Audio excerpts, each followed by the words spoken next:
আজকে ছিল আমার বাসায় একটা অনুষ্ঠান। কিছু আন্ডা পোলাপান আইছিল আমার আত্মীয়-স্বজনের আমার বাসায়। ওরে বাপ রে বাপ! আইসে আমার বাচ্চাগুলোর সাথে মিশিয়া এমন দুষ্টুমি শুরু করছে, কিছুতেই আমি তাকে থামাতে পারতেছি না। বাসায় মনে হচ্ছে তাণ্ডব নৃত্য করতেছে।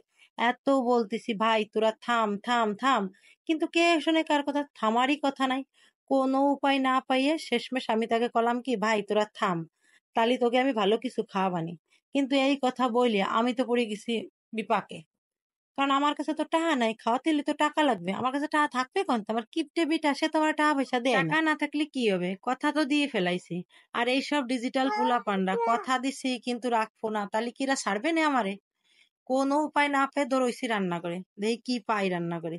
যাই পাইছি কটা সুজি, একটু কনডেন্স মিল্ক আর একটা নারকেল।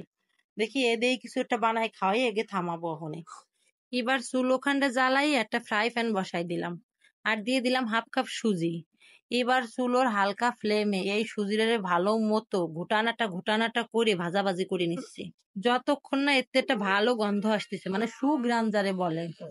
এই যে সুজিটারে হালকা আছে ভালো মতো ভাজাভাজি করে নামাই নিচ্ছি, কারণ হালকা আছে না ভাজলি ও যাবে না পুড়িয়া, আর পুড়িয়ে গেলি তো তা আর খাওয়া যাবে না। এরপর হচ্ছে ওই যে নারকেল ডারে পাইছিলাম না, ওইটারে ভালো মতো শুইলে কুড়াই কারাই নিছি। তাতে হয়েছিল 1.5 কাপ। ওই 1.5 কাপ নারকেলটা এই যে কড়ার উপর দিয়ে দিচ্ছি, এবার একটু ভাজাভাজি করে নেবো। এটাও আবার হালকা আছেই করতে হবে। এই যে 2-4 মিনিট হালকা আছে ভাজাভাজি করে নেওয়ার পরে এই নারকেলটা, তারপরে ওই যে ভাজিয়ে রাখছিলাম সুজিটা, উড়ারেও এর মধ্যে দিয়ে দিচ্ছি। সুজিটা দিয়ে দেওয়ার পর নারকেল আর সুজিটারে ভালো মতো একটু মিশই নিচ্ছি। এই কিছুক্ষণ মিশই নেওয়ার পরে ওই যে কনডেন্স মিল্ক পাইছিলাম, ওর 1 কাপ পরিমাণে যে দিয়ে দিলাম।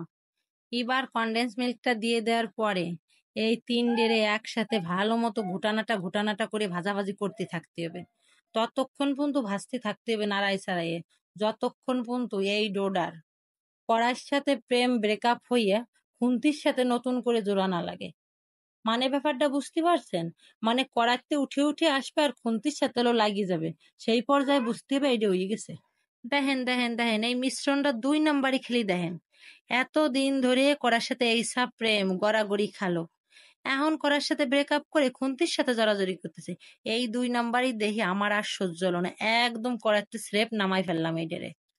এই যে মিশ্রণটারে কড়াইতে নামাই নেওয়ার পরে এর আমি ভালো মতো চটকা চটকি করে নেব। কেন কন দেহি? এরপর তো আমার জম্বের রাগ রয়েছে, এর অভদ্রতা 2 নাম্বারই আমি নিজের সহি দেখছি। এ কিভাবে কড়ার সাথে একদম ব্রেকআপ করছে, কিভাবে তার সাথে প্রতারণা করছে। এই জন্য এর আমি ভালো মতো চটকা চটকি করে এর একদম কোমল বানাই ফেলাম। এই যে এই পর্যায়ে আমি এই মিশ্রণটারে ভাগাভাগি করে নিচ্ছি।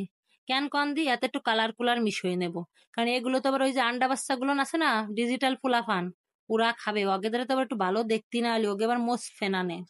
এই যে মিষ্টিটারে পিসি গুলানের কাছে একটু আকর্ষণীয় করে তোলার জন্য এক ভাগে মিশিয়ে নিচ্ছে হচ্ছে একটু লাল কালার, আর এক ভাগে মিশিয়ে নিচ্ছে একটু সবুজ কালার। এরপরে এই যে ভালো মতো মাখামাখি করে নিচ্ছি। মিষ্টিটা না বাড়ি সিরিমান হবে না, দেখতে পারবেন বানাইনি পুরোটা। এবার এই যে আমি বল বল লেসি কেটে নিচ্ছি। এই লেসি কাটা হয়ে গেলি এবার এই বলগুলোরে বাটির মতো বানাই নিতে হবে একটা। তারপরে এই যে রং বেরঙের বাটির মধ্যে একটা করে সাদা বল ঢুকিয়ে দিতে হবে। তারপরে এই বাটির মুখ এমন ভাবে সিল করতে হবে, এই সাদা মানে কথা এই যে সাদা বলটা আছে না, এদের এমন ভাবে গুম করতে হবে কেউ যেন বুঝতেই না পারে ওর মধ্যে কিছু আছে। এই যে সুন্দরভাবে ডলাডলি করে এই মিষ্টিটার উপরে একদম প্লেন বানাই নিচ্ছি, যাতে মিষ্টিটার চেহারা সুরত একটু বেশি ভালো হয়। এই যে দেখেন বক করতে করতে মিষ্টি বানানোর শেষ পর্যায়ে এসে পড়ছি।